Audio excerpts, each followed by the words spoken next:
The bully stole the human girl's lunch to humiliate her, and 3 hours later the entire academy was on lockdown.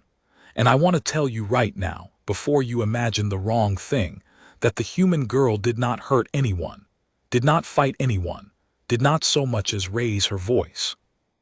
The lockdown happened because of what was in her lunch, and what it did to the bullies who ate it, and what she did for them afterward. And the whole thing taught our academy a lesson about humans that none of us ever forgot, though it was not the lesson the bullies expected to teach when they grabbed her lunch tray and laughed. I am Tavi, and I was a student at the Coriolis Academy when the human girl arrived, and I saw the whole thing, the theft, the lockdown, and the truth about humans that came out of it. Let me tell you what happened the day the alien bully stole the human girl's lunch, because it is funnier and stranger and kinder than you are expecting, and because the human girl, Emma, became my best friend because of it, and I want to tell her story right. People have told this story wrong for years, turned it into something scary, something about human danger, a warning. It was never that. It was the opposite of that. And I was there, and I am going to tell it the way it actually happened. You have to understand the Coriolis Academy first, and where Emma fit into it, because the cruelty of what the bullies did only makes sense against how out of place she was, and how the academy worked. The Coriolis Academy was a prestigious galactic school, a place where the children of many species came to study together, the kind of institution that prided itself on diversity and excellence and produced the galaxy's future leaders. It had gleaming halls and ancient traditions, and a reputation that families competed for generations to access. And it was, like a lot of prestigious places, not nearly as kind as it claimed to be. Underneath the gleaming halls and the noble talk of unity, there were hierarchies, cliques, the cruelties that young people inflict on each other everywhere in the galaxy, made sharper at Coriolis by the fact that everyone there had been raised to believe they were special. And at the top of the social order at Coriolis were the children of the established species, the old, powerful, wealthy peoples whose families had been important for a long time and who raised their children to know it. These were students who had never been new anywhere, never been outsiders, never had to wonder if they belonged. They moved through the academy like they owned it, because in a sense their families did, and they had the particular casual cruelty of young people who have never once been on the receiving end of cruelty themselves, who think the world is divided into the important and the unimportant, and who have always, comfortably, been the important ones. And then there was Emma, the first human student ever admitted to Coriolis, sent as part of some exchange program, humanity being new to the galaxy and new to the academy and in the eyes of the established students beneath them. Emma was different in every way that young people punish difference. She was new. She was from a species no one respected yet, a species the galaxy still thought of, if it thought of them at all, as primitives from some backwater death world. She did not know the social rules of Coriolis, the 1,000 small codes of dress and speech and deference that the established students had absorbed from birth. She did not have the wealth, or the family name, or the casual confidence that came from generations of belonging. She arrived alone, knowing no one, carrying her things in ordinary human luggage, a small new girl from a nobody species walking into a school full of the galaxy's most privileged children.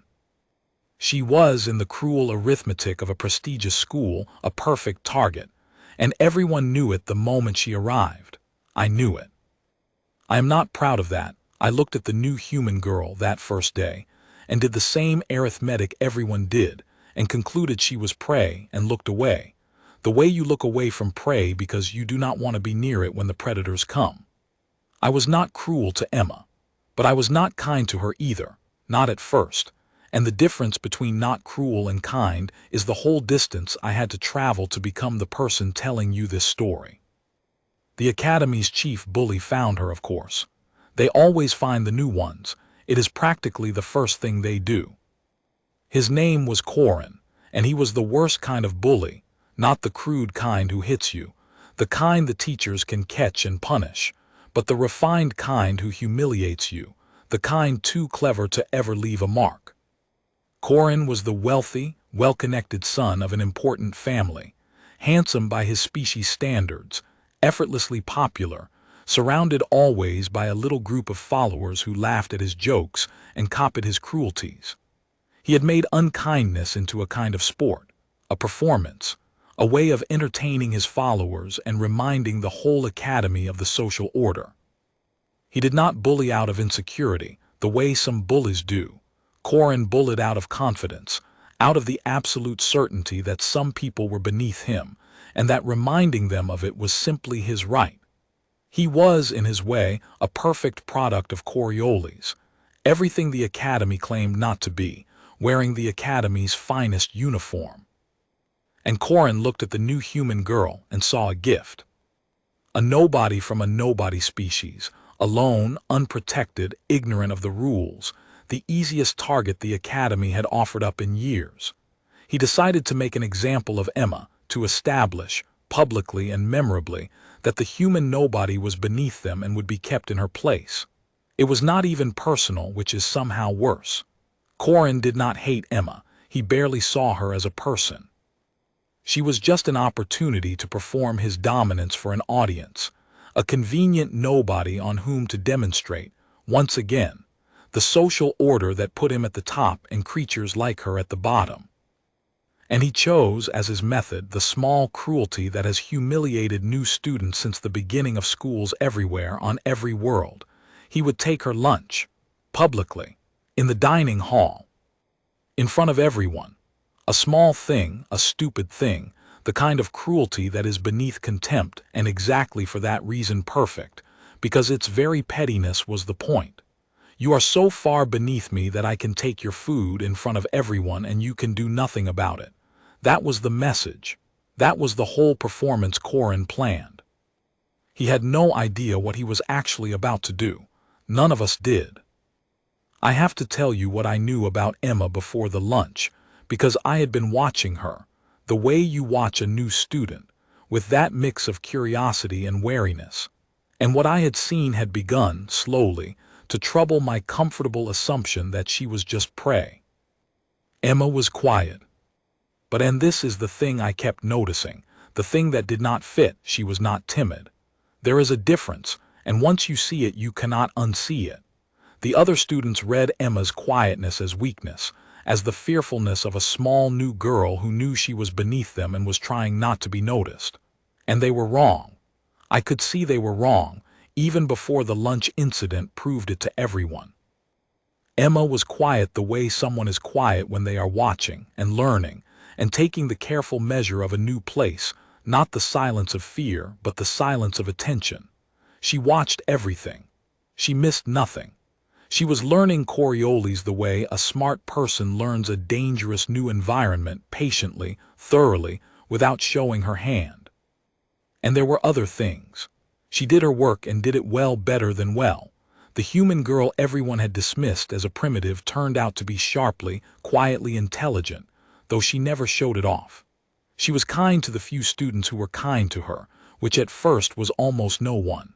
And she had a steadiness about her, a groundedness, a calm that simply did not match the helpless victim story the bullies were busy telling.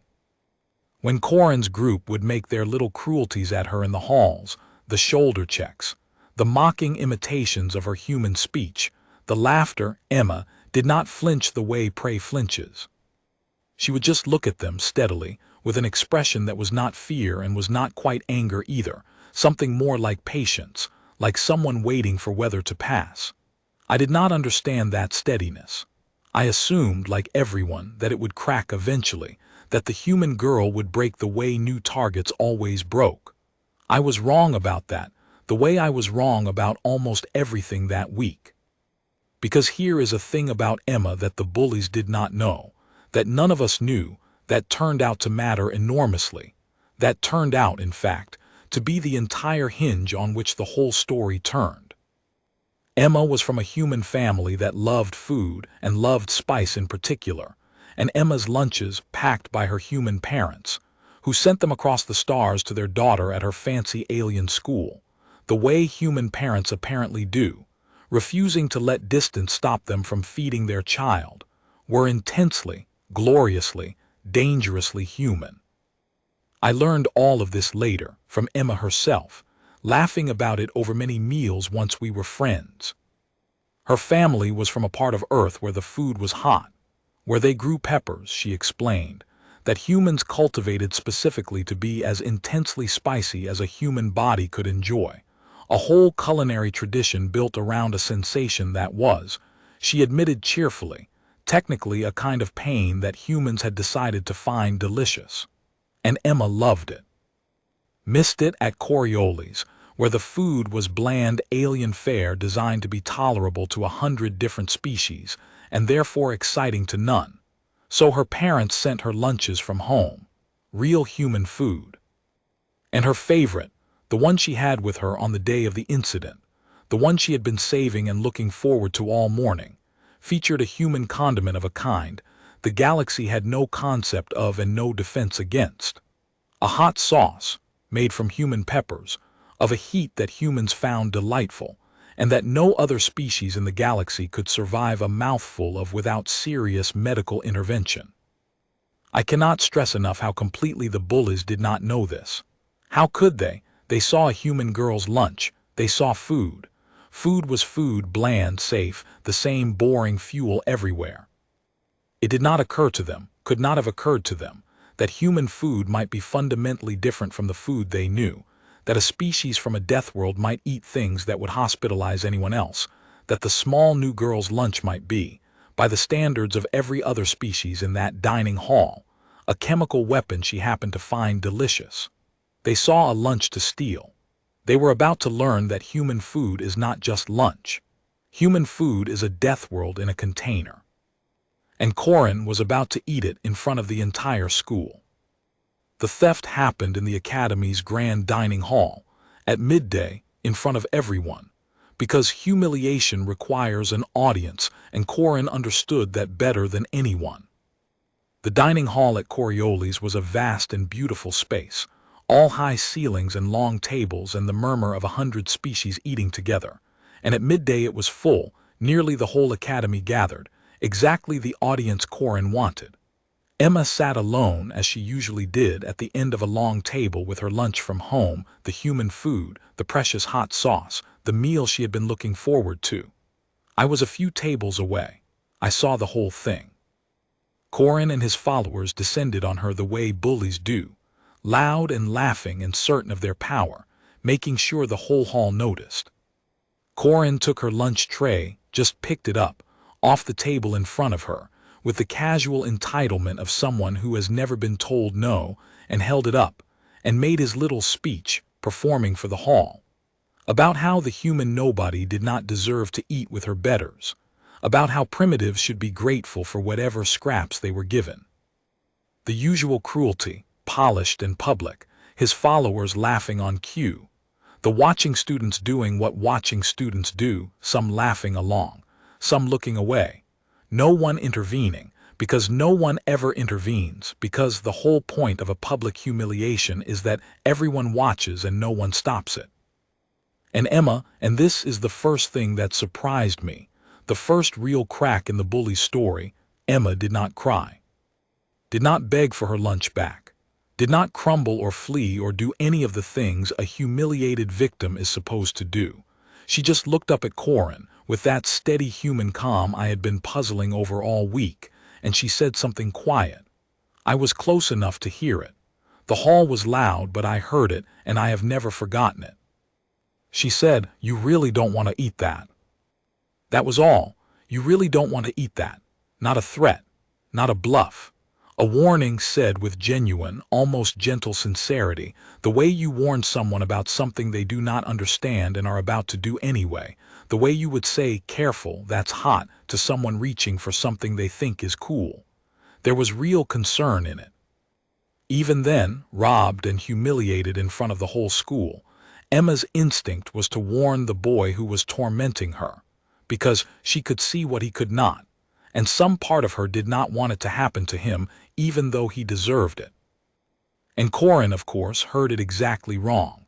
He heard a threat, or a bluff, or the desperate words of a cornered victim trying to protect her stolen lunch with a feeble attempt at intimidation.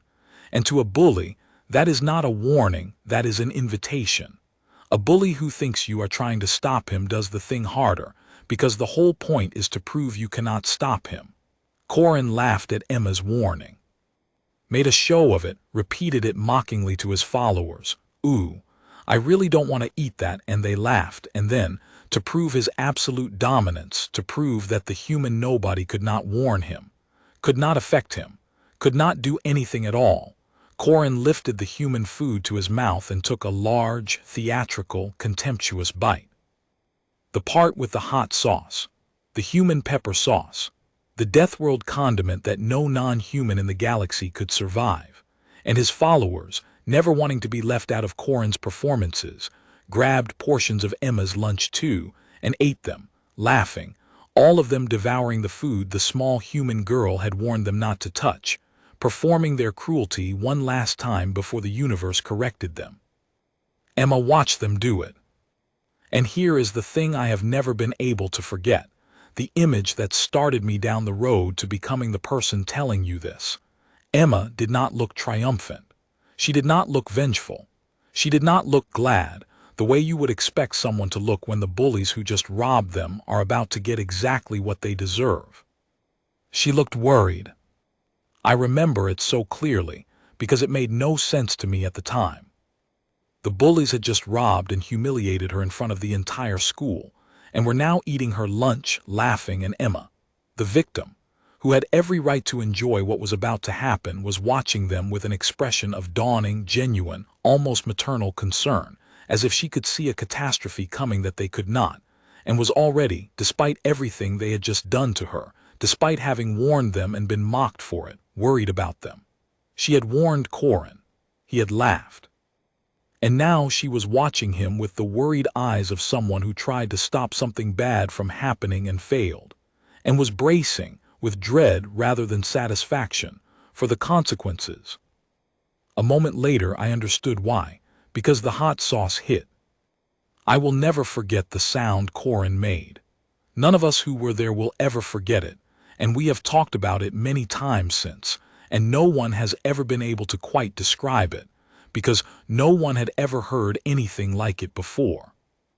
It started small, a hitch, a strange catch in his breath, the sound of a person whose mouth has just registered that something is very, very wrong, somewhere far past anything they understood was possible.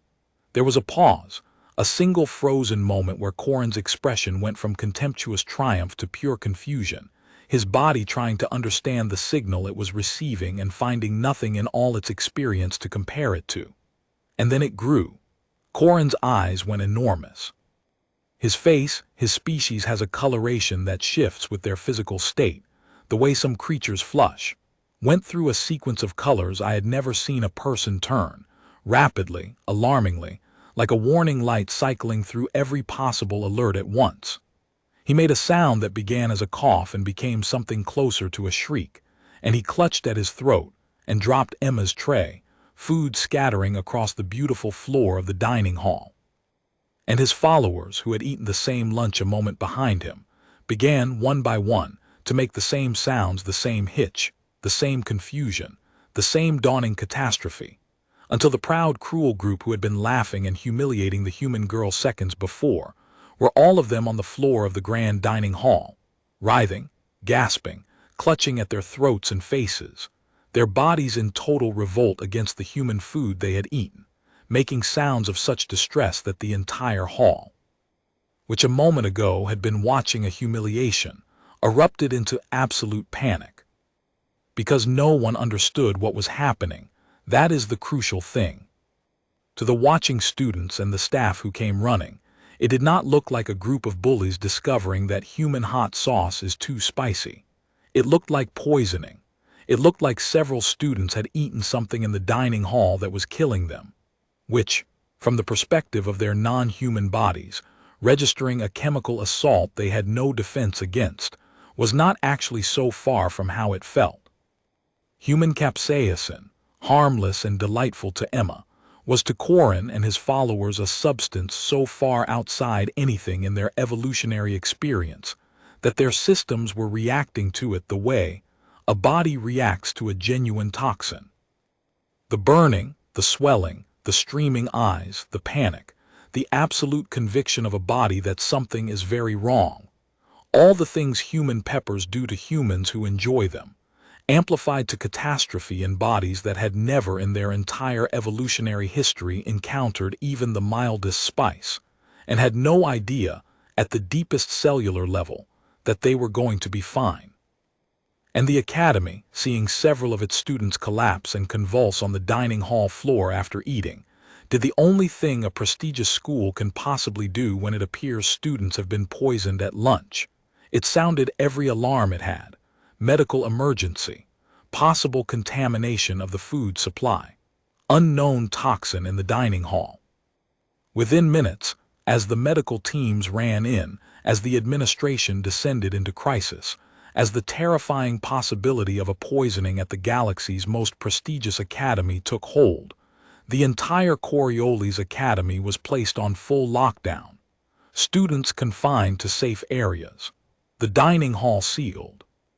The whole gleaming institution convulsing in emergency response to what appeared, to everyone who did not understand, to be a poisoning.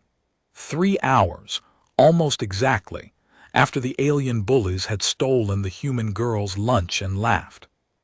And in the middle of all of it, the blaring alarms, the writhing bullies, the panicking staff, the sealed and terrified school, there was Emma, the human girl, the victim, the small new nobody from the backwater death world. And she was the one person in that entire dining hall who understood with perfect clarity exactly what was happening and exactly what needed to be done about it. While 100 panicking aliens saw a poisoning, Emma saw 4 kids who had eaten too much hot sauce. And what she chose to do in that moment, robbed, humiliated, mocked, with the boys who had tormented her writhing on the floor in front of her, and every reason in the universe to simply let them learn their lesson. What Emma chose to do is the real story, and the reason I have been telling you any of this. Here is what Emma did in the middle of the panic, with the bullies who had just robbed and humiliated her writhing on the floor, and every alarm in the academy screaming poison.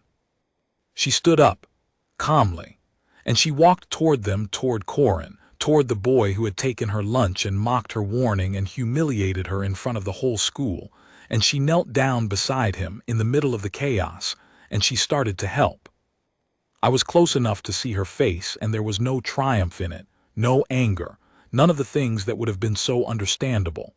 There was just focus, and that strange worried tenderness, and a kind of brisk competence that I would later learn is what humans look like when someone is hurt and they have decided to fix it. The whole hall was panicking. The staff were shouting about toxins and contamination and sealing the building. And Emma, the smallest and newest and most wronged person in that room, knelt beside her own tormentor and got to work, because she was the only one who understood that no one was dying, and the only one, it turned out, who cared more about helping than about being right. The medical staff arrived, and they were panicking too, running scans, calling for quarantine, treating it as the poisoning it appeared to be, reaching for the emergency protocols for an unknown toxin. And they were about to do exactly the wrong things, because they did not understand what they were dealing with, and the wrong treatment for a body in distress can be worse than the cause. And Emma, a student, a child, a nobody from a backwater species, stood up in the middle of the galaxy's most prestigious academy's medical emergency and made them listen to her. "It's not poison," she said, loud and clear and certain, cutting through the panic. "Stop, listen to me, it's not poison, it's food. It's my food, human food. They ate my lunch. There's a sauce on it, a human pepper sauce, and it's completely harmless. I eat it every day, but human peppers do this to other species. It's not toxic. It's not contaminating anything. It's just incredibly, incredibly spicy, and their bodies have never felt anything like it, so they're panicking and reacting like it's an attack, but it's not. They're not dying. They're going to be completely fine. You're treating this all wrong." The medical staff stared at her. A human child telling them their emergency was a misunderstanding. And I watched them hesitate, watched the instinct to dismiss the nobody human girl wore with the dawning realization that she was the only one in the room who seemed to actually know what was happening. And Emma did not wait for them to decide whether to believe her. She just kept going, kept helping, started telling them exactly what to do, because she had grown up with this food and she knew, the way you know things you grew up with, precisely how to handle it. You need fat and cold, not water, she said, already moving. Water makes it worse, it just spreads the oil around. You need something with fat in it to break it down. Milk, cream, anything dairy or oily and cold. And cold itself helps, cold compresses, cold drinks. And you need to tell them they're going to be fine because half of what's happening to them right now is panic. Their bodies think they're being killed and the fear is making it worse. So somebody needs to be calm and tell them over and over that they're okay, that it passes, that nobody has ever died from this. Can someone get cold milk? A lot of it, please. And here is the thing that started to change the whole room. It worked. Someone got the milk, because by then even the panicking staff could see that the human girl was the only one with a plan, and they followed her instructions because they had no better ones.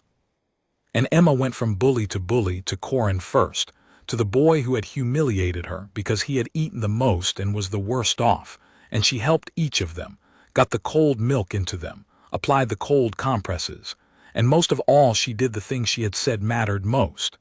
She stayed calm, and she told them over and over in a steady, gentle voice that they were going to be fine.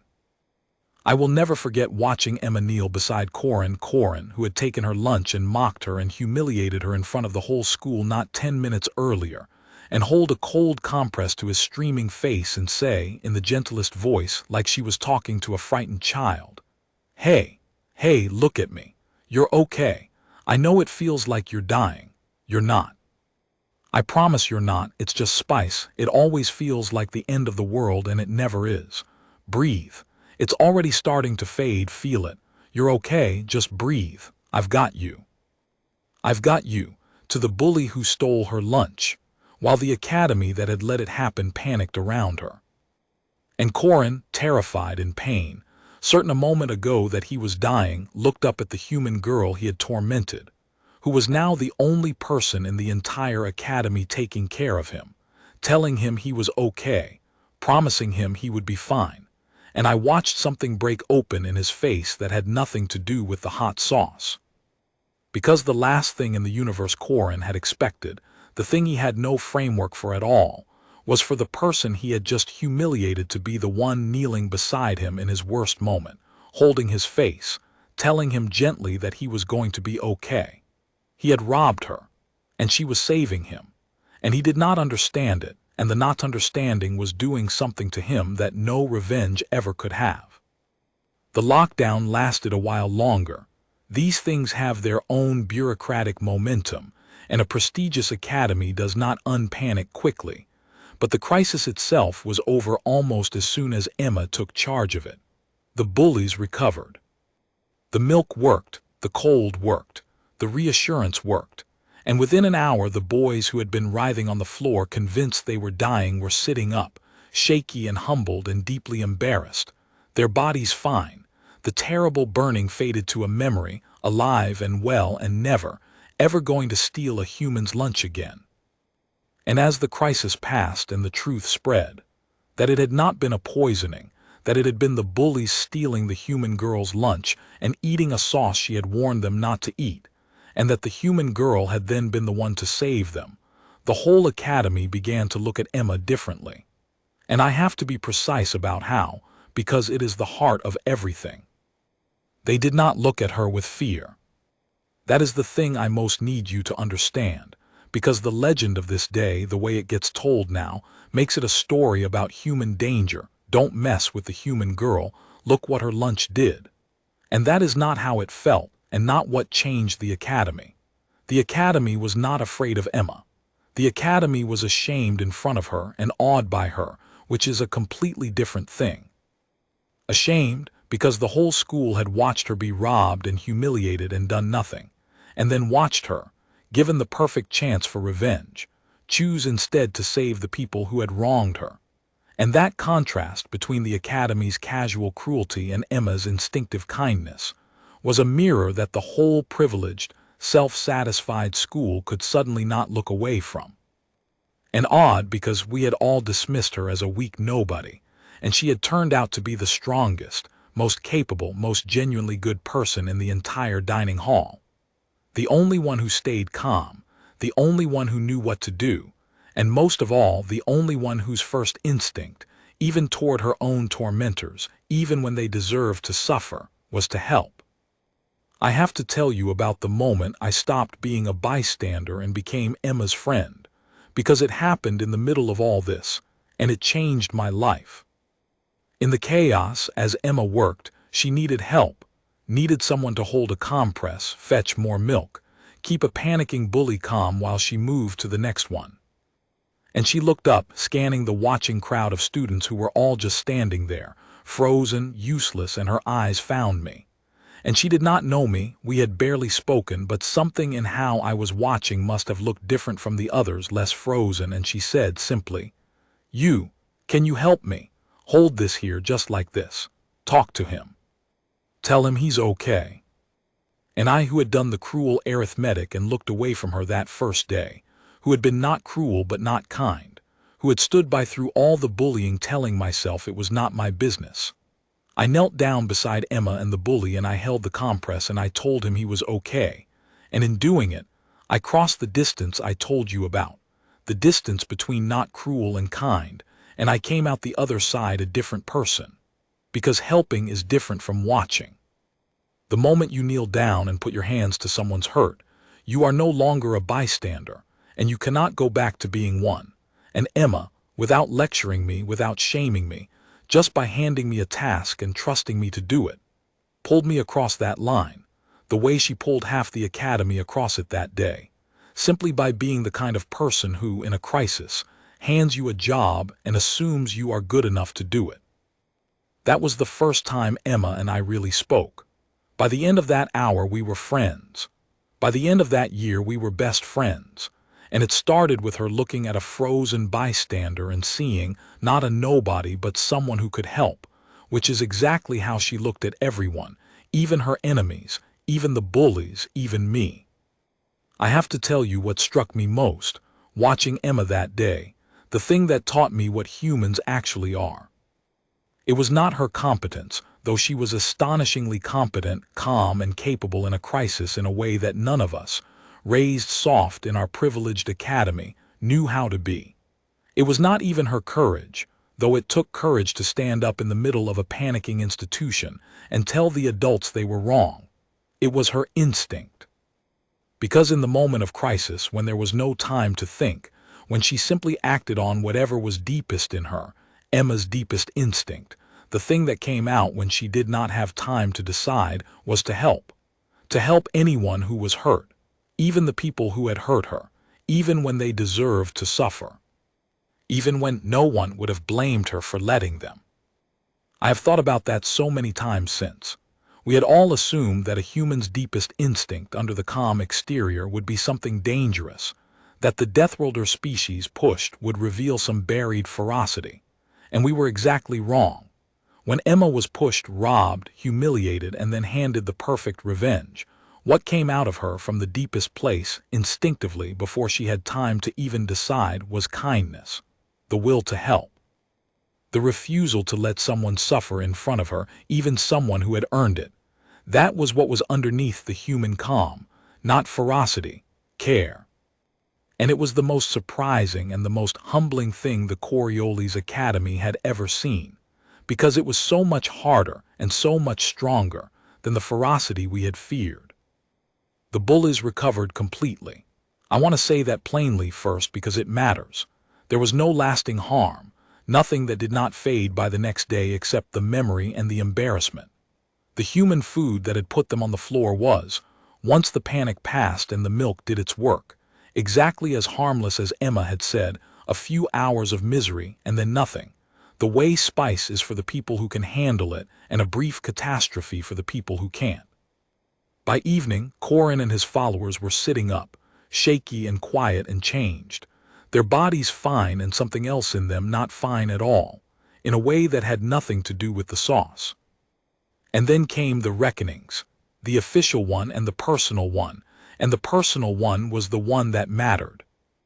The official reckoning was what you would expect from a prestigious institution that had just gone into full lockdown over a misunderstanding.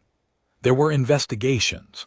There were consequences for Korrin and his group, not for being poisoned, but for what had actually happened, which was that they had stolen another student's food and triggered a school-wide emergency through their own cruelty. The academy, forced by the incident to actually look at its dining hall and its social order, had to confront the thing it had been comfortably ignoring, that a culture of casual bullying had been allowed to flourish in its gleaming halls, and that it had taken a near disaster to make anyone notice.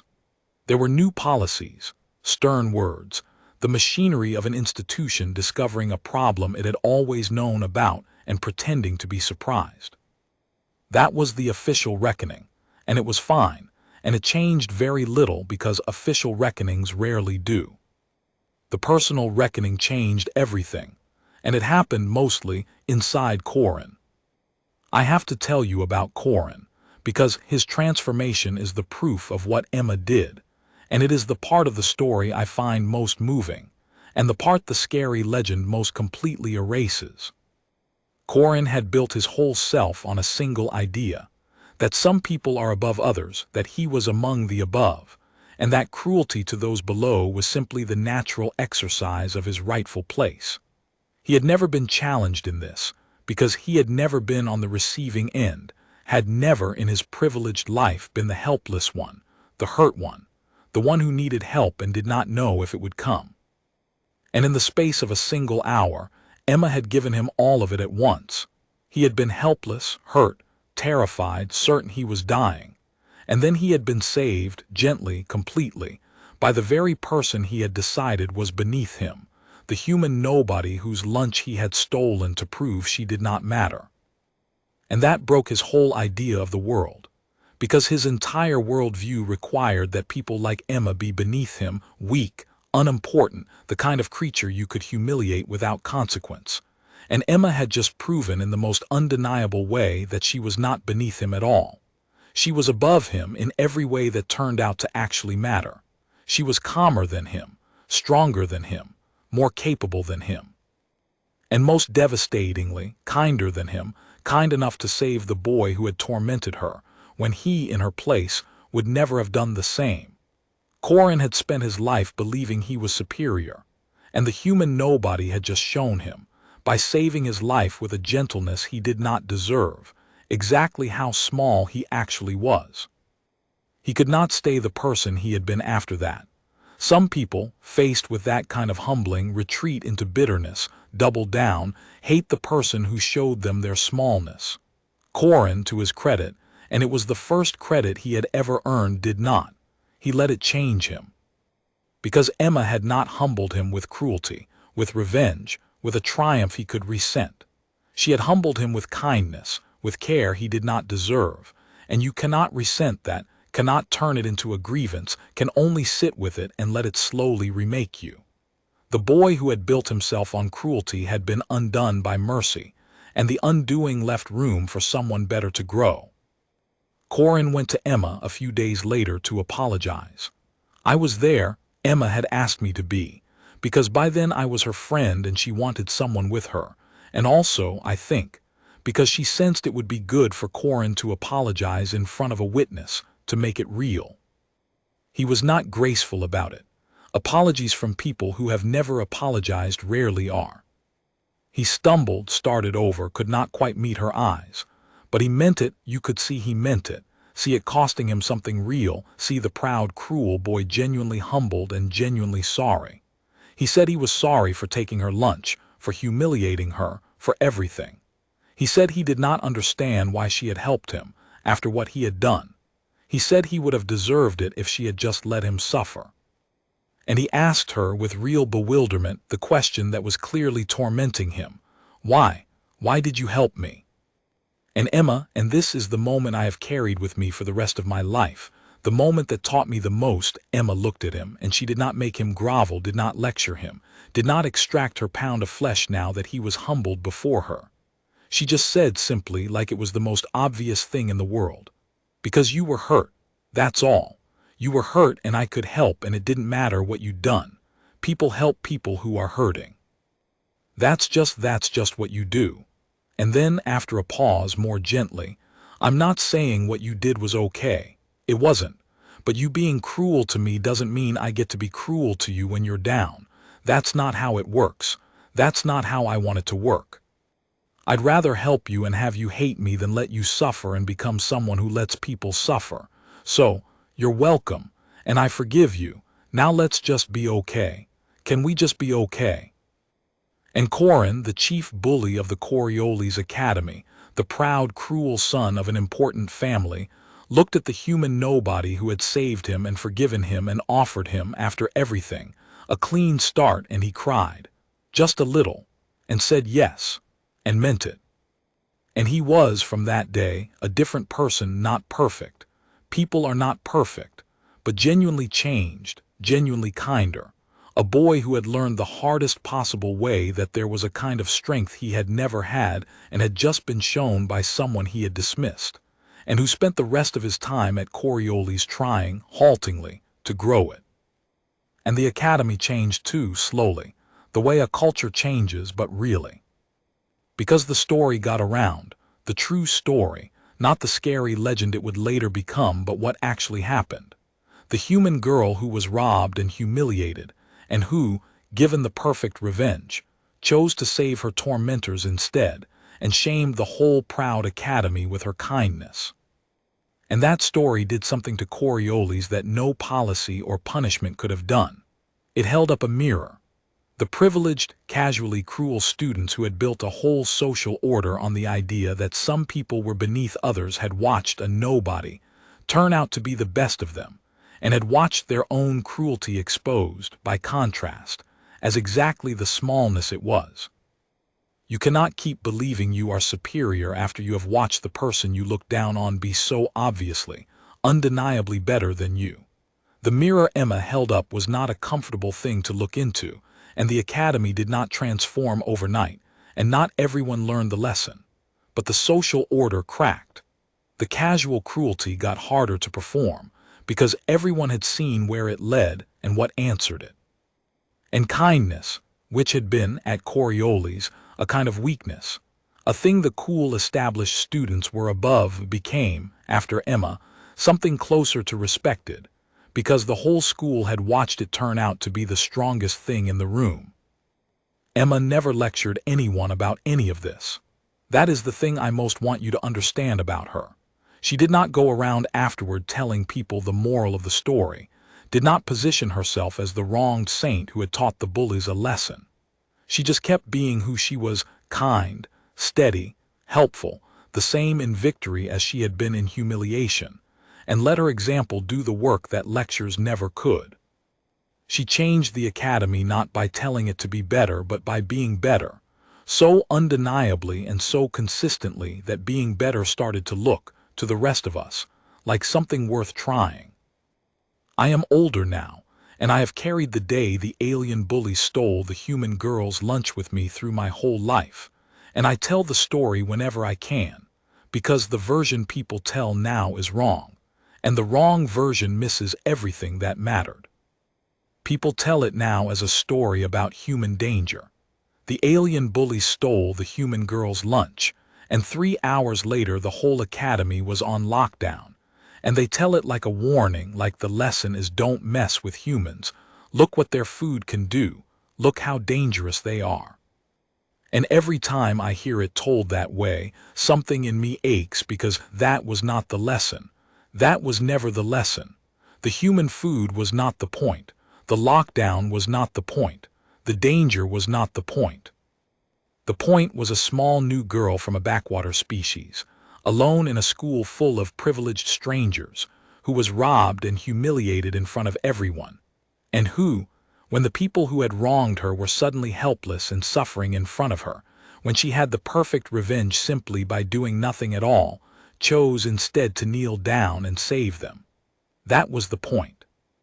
That was the lesson the Coriolis Academy actually learned, underneath the alarms and the lockdown, and the scary legend it later became. Not that humans are dangerous, but that humans at their best are kind in a way that is harder and stronger than cruelty, kind enough to help the ones who hurt them, kind enough to answer humiliation with care and dismissal with grace, and that this kindness, this refusal to become cruel even when cruelty is earned and easy, is the most powerful thing a person can have. The bullies thought they were teaching Emma a lesson the day they stole her lunch. They were going to put the human nobody in her place, remind her she was beneath them, show the whole school the social order.